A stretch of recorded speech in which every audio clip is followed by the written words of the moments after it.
Un mot de plus pour parler du contraste entre le serviteur d'Élisée, Géhazi, et les fils des prophètes. Géhazi est un triste personnage. Vous vous rappelez les divers incidents lors de son association avec ce grand homme de Dieu qu'était Élisée? Géhazi représente l'association du professionnel avec le témoignage. Souvenez-vous quand le fils de la veuve mourut et qu'elle est là auprès du prophète et que le prophète dit à Géhazi, c'est un terrain, prends mon bâton dans ta main et pars. Si tu rencontres quelqu'un, ne le salue pas, et si quelqu'un te salue, ne lui réponds pas. Tu mettras mon bâton sur le visage de l'enfant. 2 Rois 4, 29.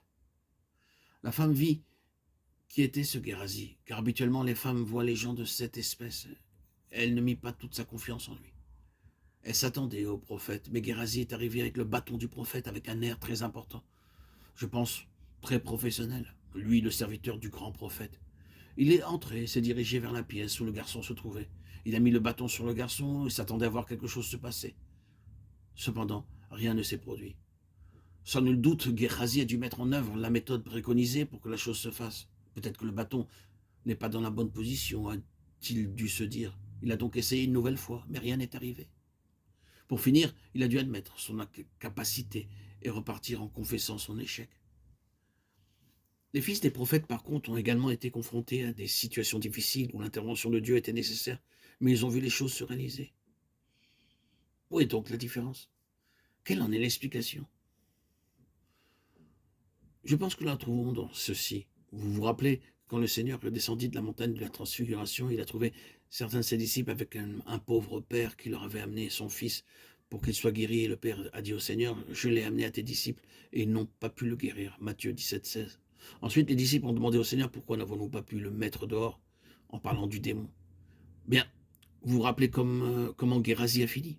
Il avait vu le miracle dont Naaman avait été l'objet. Celui-ci, se voyant guéri de sa lèpre, a voulu faire un présent au prophète et le prophète l'a refusé.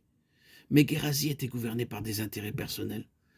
Et il est allé auprès de Naaman et en inventant une histoire, il a obtenu le présent.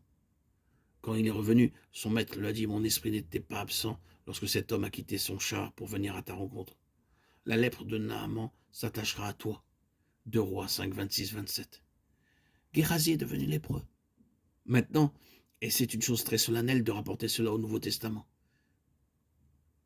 Mais vous voyez Simon-Pierre dans cette cour reniant son Seigneur 3 fois avec des serments et des malédictions. Que signifie tout cela?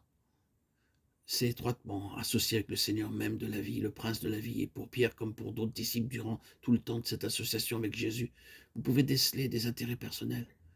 Ils avaient des intérêts personnels pour le royaume, ils voulaient la position dans le royaume, ils se querellaient entre eux pour avoir et pour savoir qui serait le plus grand dans le royaume. Oui, il y avait des éléments personnels et à la fin de tout cela, c'est la mort et la lèpre spirituelle.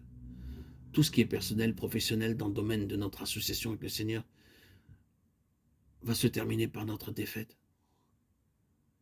Cela ne fera pas progresser le témoignage.